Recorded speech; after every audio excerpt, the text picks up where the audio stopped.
More than 70% of U.S. adults are at least partially vaccinated against the coronavirus, and now the focus is turning to boosters.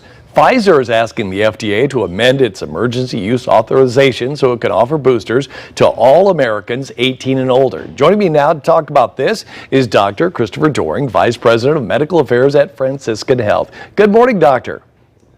Hey, good morning, Scott. How are you? I'm doing well, and hopefully you are as well, too. The first question is, just in that exact vein, what are your thoughts about Pfizer asking for their vaccine to be able to be used by any adult, not just people who got their vaccine initially?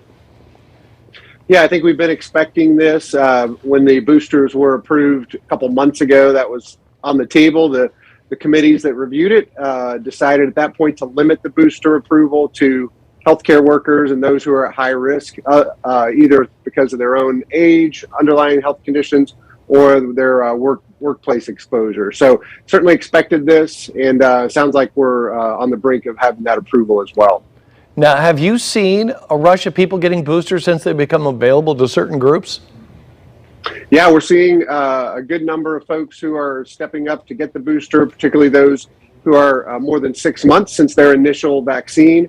The ones who are, at high risk, certainly the older age group are the ones who came in first and are due first for the booster. Also, a lot of healthcare workers, a lot of physicians, folks who understand sort of what's going on with this pandemic and with the virus have really come out in large numbers to get boosted. Now, so if the vaccines are so effective, why is there a need for a booster?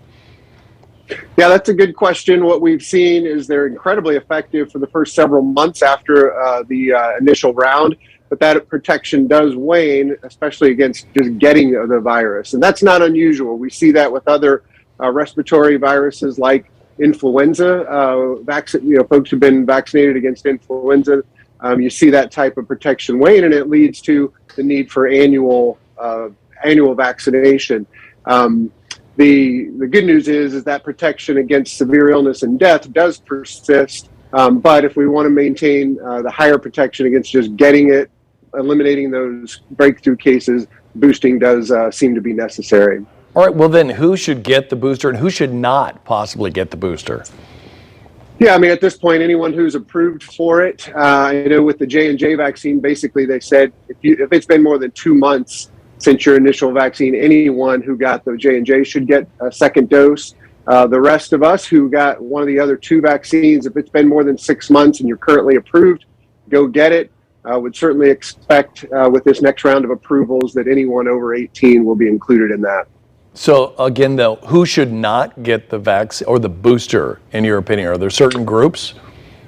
Yeah, I mean, I think the only scenario where you would say not to get a booster is if you had some sort of severe reaction and basically have a contraindication. That's incredibly rare. We did not really see that in significant numbers. Mild reactions, yes, but that should not preclude someone from getting boosted.